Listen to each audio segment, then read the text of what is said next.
Hi everyone. So today we're going to be talking about the effect colonization and genocidal slavery had on black women's hair and perspective of beauty and its connection to modern day.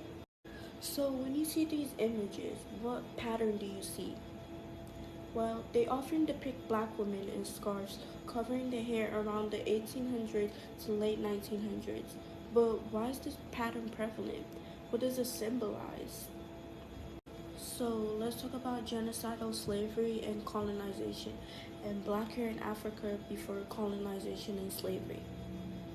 So before the arrival of the Europeans in Africa, the significance of hair in African societies was very prevalent. In African civilization, hair represented status, rank, and symbolism.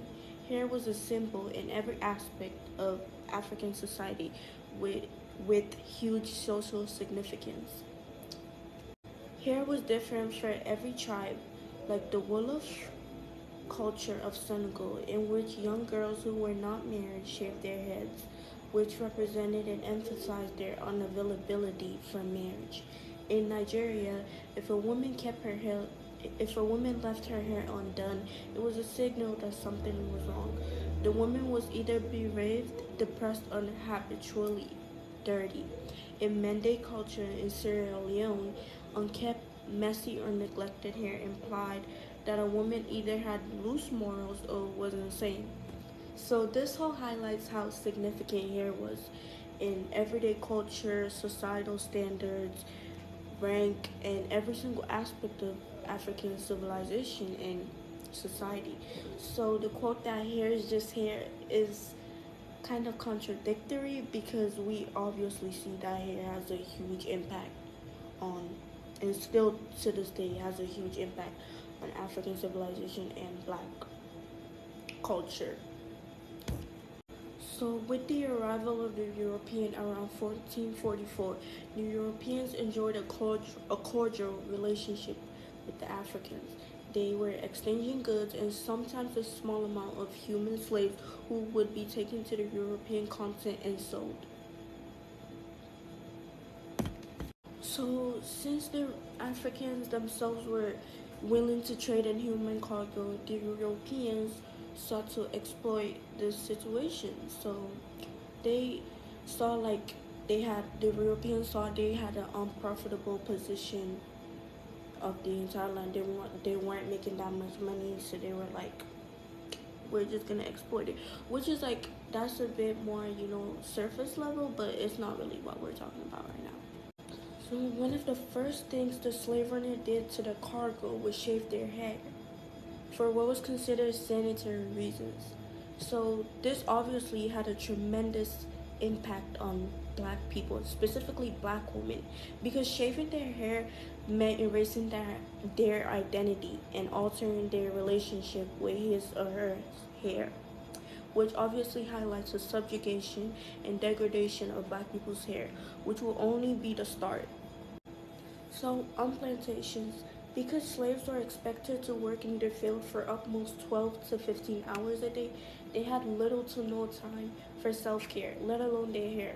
Quote, the head wrap became ubiquitous in slave culture, as Ayanna D. Bird and Lori L. Third described in Untangling the Roots of Black Hair in America.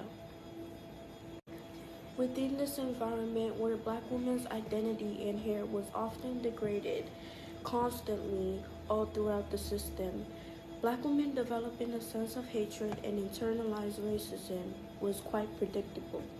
Hierarchies and statuses began developing, mostly perpetuated by the master and enacted by the enslaved, such as colorism, texturism, and featureism. Slaves with lighter skin and looser textured hair who had a closer proximity to whiteness were mostly favored by the white masters and mistresses. This developed a texture hierarchy within the institution of slavery, also known as the concept of good and bad hair. The lighter-skinned slaves were said to have good hair, which was known as long, loose, wavy, and straight. The darker skins were said to have bad hair, which was known as kinky, tight curls. The lighter-skinned slaves also worked in the house, while the darker-skinned slaves also worked in the fields, which only intensified this institution and further enacted the hierarchies that are still prevalent to this day. The masters also reinforced this form of brainwashing by selecting the lighter-skinned, straight-haired slaves for the best positions in the household, which only reinforced these desirable ideas. Now, fast forward to modern day. What are some patterns you notice in modern day? Whether it's intercommunal, friendships, relationships, societal standards, social interactions, and cultural norms. In modern day, throughout media, societal standards, cultural norms, whether intracommunal or intercommunal, in day-to-day life, black women and young girls have been left with a long-lasting effect from years and ongoing years of brainwashing that kinky hair and darker skin is inferior and less attractive. There is a consistent pattern of degradation of kinky hair as opposed to looser texture hair being put on a higher pedestal because of many factors like intergenerational trauma, genocidal slavery, and colonization. We see it through the lenses of reality TV, like the degradation and mockery of Love Island's contestant Anaya Harvey's hair, where it is other fellow black women enabling the act and giving a green light for other communities, or through media, where kinkier hair is often demonized. Girl. This effect has a tremendous impact on black women, especially young black girls, and it will almost feel difficult and inevitable for them to view themselves as beautiful or even have a higher sense of self-esteem because white supremacy for so long has been so inundated in the black community, and it is only through these systems that we as black people keep perpetuating it. And if we as black people don't decolonize and look at the certain things we say and the certain things we do and the systems we perpetuate, then young black girls and black women wouldn't view themselves as pretty. And of course, it's not only our fault, but let's really look into the certain things we say. Wait, that's because it's really dangerous that a lot of young black girls, especially young black dark skinned girls and brown skinned girls, of course, like everyone, every black girl, are viewing themselves as ugly at such a young age, which is even more dangerous because at a young age you get told things and you're more susceptible. You're more, you want to take in information. A lot of things that we know today were told at us from a young age. Like, I've been told that I was black like charcoal. It's not funny.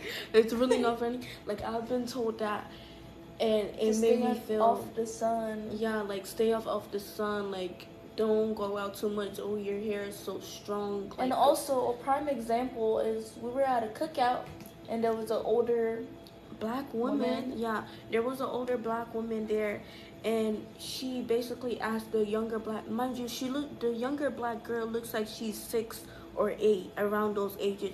She asked her, and she was like, "Why did you get dark? You used to be so brown skin. Why did you get dark?" Like, you need to stay under the sun. She was like, "You gotta stay under the sun." And then me and my sister were just like, "Oh, like, you're telling a young black girl that instead of uplifting her, you're telling her that."